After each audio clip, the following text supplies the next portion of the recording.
Hey there, this is Coach Jeff from CrossFit Seize the Day. Today's workout, we're going to be doing a 1 mile time trial. So a 1 mile run for time.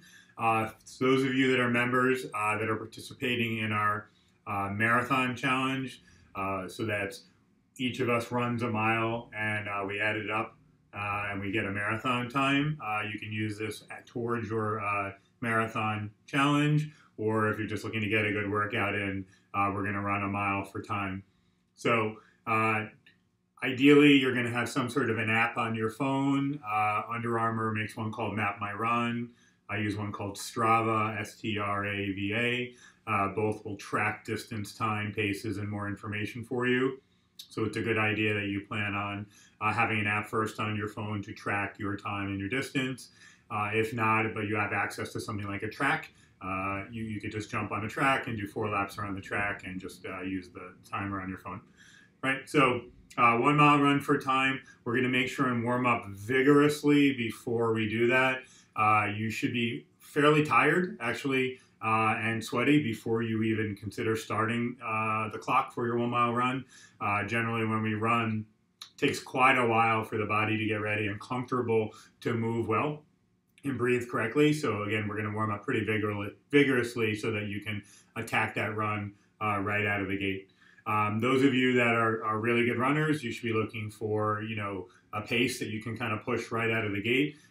Those of you that are not overly comfortable running and don't have a strong pace, just try to find something smooth and steady. Ideally, you're going to stay at the same pace and maybe get even a little faster towards the end of the run. You don't want it to be the other way around where you go out a little fast and then you sort of have to start walking or slowing down too much at the end.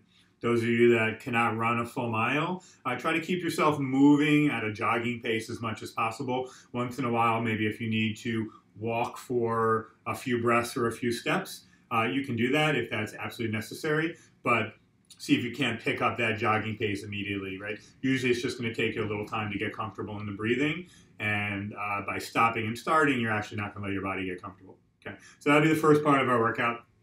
Second workout today, we're going to do sort of a body weight movement workout with some high heart rate. It's going to be an every minute on the minute workout. We're actually going to do work on minute 1 and minute 3, and we're going to rest on minute 2 and minute 4. On minute 1, we're going to do 10 down-up planks. So basically you're in the push-up position. You come down to a plank and back up. So we're going to do 10 of those. And then in the remaining time in that minute, you're going to hop up and do as many burpees as you can. So that's a vigorous, fast 1 minute of work. Minute 2, I said we're going to rest. Minute 3, we're going to do a V crunch movement. So basically on the floor, folding everything up with a tight V crunch. And in the remaining time in that minute, you're going to do as many air squats as you can. So again, working vigorously through that minute. Minute 4, we're going to rest. We're going to do that for 16 minutes. So you're going to repeat 4 rounds of that work. Okay. Okay, so let's get warmed up for this workout. If you're outside warming up, what I'd like you to do is maybe figure out a 20 or 25 yard area, 50 to 75 feet for yourself, because the warm-ups we might be moving during them. If you don't have space to move or you're indoors for this workout, no worries, you can do everything for the most part in place. So 25 yards or so of a Frankensteins, that's where you take that straight leg and kick it out. I'm doing them in place, but again, you could be moving from your start line to your finish line. If you're doing it in place, do about 30 seconds worth, and that should be sufficient. From there, butt kickers, warming up the hips, warming up the glutes and the hamstrings, high knees from there. So put your hands up a little higher than your hips. Think about lifting up on that hip, using some core strength and control to doing that. From there, we're going to do knee huggers. So stand on one leg, grab just below your knee, pull that knee into your hip, switch sides, hug it into the other hip, and just keep alternating. If you're doing this in place, again, 30 seconds. If you're walking and doing it, just do it for your 20 or 25 yards. From there, we're going to do a twisting lunge. So I'm going to lunge forward. At the bottom of the lunge, I'm going to rotate into the forward leg, getting some tension in my hips, getting some tension in my core. So 30 seconds or 25 meters of twisting lunges. Lateral shuffle. So if you are outside, turn sideways and think about pushing off all the way. Again, if you don't have 25 meters available to you, just simply do as many shuffles wherever you are from side to side. And last thing we're going to do is ankle circles. So you may need to brace yourself on something like a wall or an object. So point your toe. Think about clockwise big circles, 10 in one direction, counterclockwise in the other, and then switch legs. We want to get those ankles and calves really loose for running. Right? We don't want to see any injuries today. Once you're done with these movements, let's go for a 2 to 3 minute light jog. Not any faster than you think you're going to jog for this mile run. In fact, I might start a tad slower, and then maybe, after minute 2, just towards the tail end of your run, pick it up just a little bit in your pace. Okay? So go hit that run, and then we'll continue to warm up a little bit. Okay, now that we've warmed up for the run, let's look at the movements that we're going to do in part 2. We're going to do a small handful of them so we can be ready when we get to that part. Also, it is going to help you even more sufficiently warm up for part 1. So we said in 1 minute, we're going to do up-down planks. So we're going to hold a push-up plank position. You're going to come down to one forearm and back up. And then you're going to repeat it on the other side.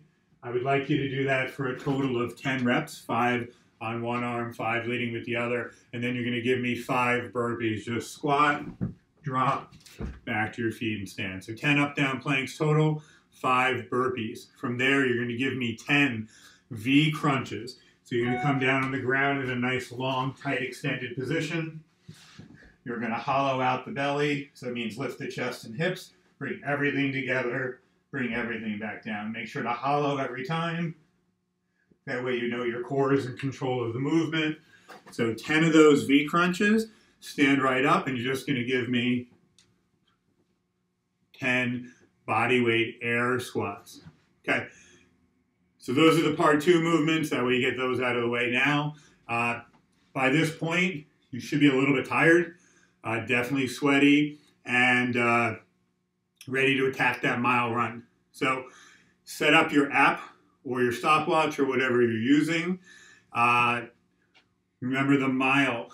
This is for time. You're looking to get every last second out of it as you can. So you're going to want to try to pick a pace for the first half mile, 2/3 that you know you can be steady with. And then ideally in that last third to quarter mile, you should be getting a little bit faster with somewhere towards the finish line of the mile, opening up the floodgates and letting everything out, not really saving any energy, right? So as soon as you can towards the end, speed it up, sprint it out, and get that mile done, okay? After that mile, you're definitely going to need some time to kind of pull yourself together, stretch out, catch your breath. I'd say 5 or 10 minutes would be, maybe necessary before you go on to part 2. Part 2, remember, where it's going to be 16 minutes or 4 rounds of work. Minute 1, we're going to do 10 of those up-down planks. Immediately get up and bang out as many burpees as you can in the rest of the minute. If 10 planks is a little too many for you, you can cut it down a little bit to 8 or 6, no worries. You're going to rest on minute 2. Minute 3, you're going to do 10 of those V crunches and immediately get right up to your feet and bang out as many bodyweight air squats as you can. And then minute 4, you're going to rest. So you can do 4 rounds of those movements. It'll take you a total of 16 minutes. Okay? So definitely for this workout, we need you to log your results, especially those people that are performing in our marathon challenge. So you can either use the app and let it track for you, and then you can send us a snapshot of your results, or you can, if you're just using the stopwatch on your phone, send us a snapshot of the time it took you to run your mile. You can post it on social media if you want, hashtag CFSD Strong, or you can send it to us some other way.